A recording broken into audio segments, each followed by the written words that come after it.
এলাকার একমাত্র শ্মশানের বেহাল অবস্থা। আত্মীয় পরিজনদের মৃত্যুর পর দেহ দাহ করতে গিয়ে বিপাকে পড়ছেন গ্রামের সাধারণ মানুষ। এখানে সমস্যা হচ্ছে আমাদের বিশ্রাম ঘর নাই, জলের ব্যবস্থা তো নাই বললেই চলে।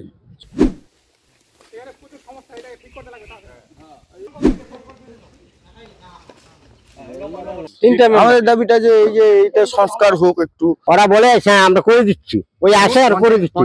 পঞ্চায়েত সমিতি, বিধানসভা সব জায়গায় গেলে না হয়নি। পরিষেবার নামমাত্র নেই শ্মশানে। অনেকেই বলছেন মরেও শান্তি নেই। রায়গঞ্জ ব্লকের মানাইকুড়া গ্রাম পঞ্চায়েতের অন্তর্গত টেনোহরি শ্মশান থেকে উঠে এলো এমনই ছবি। আমাদের প্রতিনিধি সেখানে পৌঁছতেই সাধারণ মানুষ তাদের ক্ষোভ ব্যক্ত করলেন।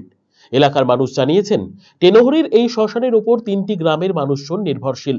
বর্মনপাড়া, দাসপাড়া ও বাইলাডাঙ্গি গ্রামের মানুষজন পরিবারের কারো মৃত্যু হলে দেহ দাহ করার জন্য এই শ্মশানেই নিয়ে আসেন।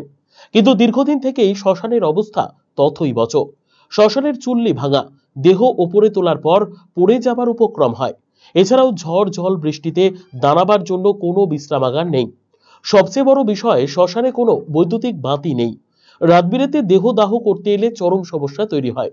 আলোর অভাবে দেহ দাহ করার ক্ষেত্রে চরম বেগ পেতে হয় তাদের। বাইরে থেকে আলোর ব্যবস্থা করা হয়। এছাড়াও সামান্য টিউবওয়েলের ব্যবস্থাটুকুও নেই। নেই মন্দিরও।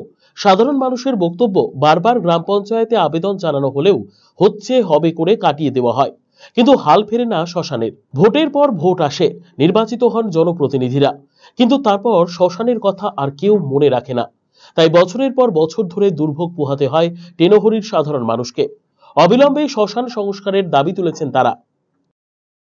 এখানে মানে সন্ধ্যাবেলা আমরা যদি কেউ আসি জ্বালাইতে, তো তখন মানে লাইট আলো থাকে না, এটাই আর কি সমস্যা।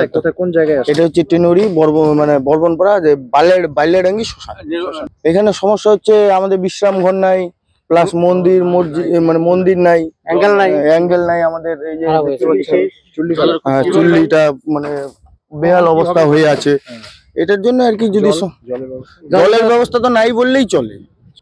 এখানে আমাদের প্রতিদিন এক দুইটা তো দুই তিনটা আসেই। তোমাদের এই চত্বরে এই একটাই শ্মশান? একটাই শ্মশান। এর মধ্যে আছে টেনোহরি বর্মনপাড়া, টেনোহরি দাসপাড়া, হ্যাঁ দুটা বুথ। আমাদের দাবিটা যে এই যে এটা সংস্কার হোক একটু, মানে ভালো যেন হয়। হ্যাঁ, আপনাদের সমস্যাটা কি? আমাদের সমস্যা হচ্ছে এখানে টেনোহরি, আমাদের বিশাল বড় টেনোহরি। আমাদের এখানে বর্মনপাড়া, দাসপাড়া সবাই এখানে লাশ নিয়ে আসে। এই যে একটা অ্যাঙ্গেল নাই, এখানে আমাদের টিউবওয়েলের কোনো ব্যবস্থা নাই, রাত্রিবেলা লাইটের কোনো ব্যবস্থা নাই, বিশ্রাম ঘর নাই, একটা মন্দির থাকবে তাও নাই, কিচ্ছু নাই। এখানে কোথায় নাই? আমাদের এইটা হচ্ছে টেনোহরি শ্মশানে।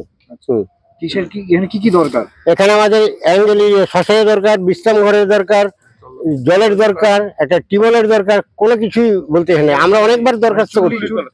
হ্যাঁ, চুল্লি তো নাই। ওরা বলে হ্যাঁ আমরা করে দিচ্ছি, ওই আসে আর করে দিচ্ছি। পঞ্চায়েত সমিতি, বিধানসভা সব জায়গায় গেলে না হয়নি। এ বিষয়ে আমরা কথা বলেছিলাম গ্রাম পঞ্চায়েতের সদস্য অভিজিৎ বর্মনের সাথে। তিনি জানান, সত্যি এই শ্মশানটি দীর্ঘদিন থেকে বেহাল অবস্থায় পড়ে রয়েছে।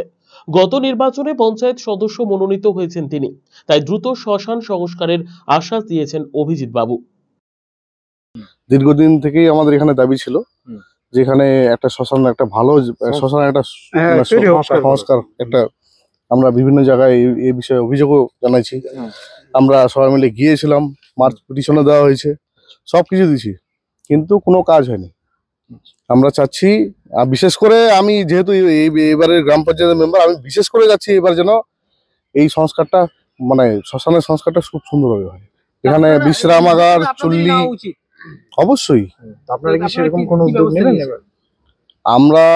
আমি আমার প্রধানকে জানিয়েছি, আমি এমএলএ কে জানিয়েছি, প্রাক্তন এমএলএ এখন বর্তমানে ওনাকেও জানিয়েছি আমি। হ্যাঁ, জেলা পরিষদ থেকে সব জায়গায় আমাদের জানানো হয়ে গেছে, কিন্তু কোনো কাজ হচ্ছে না।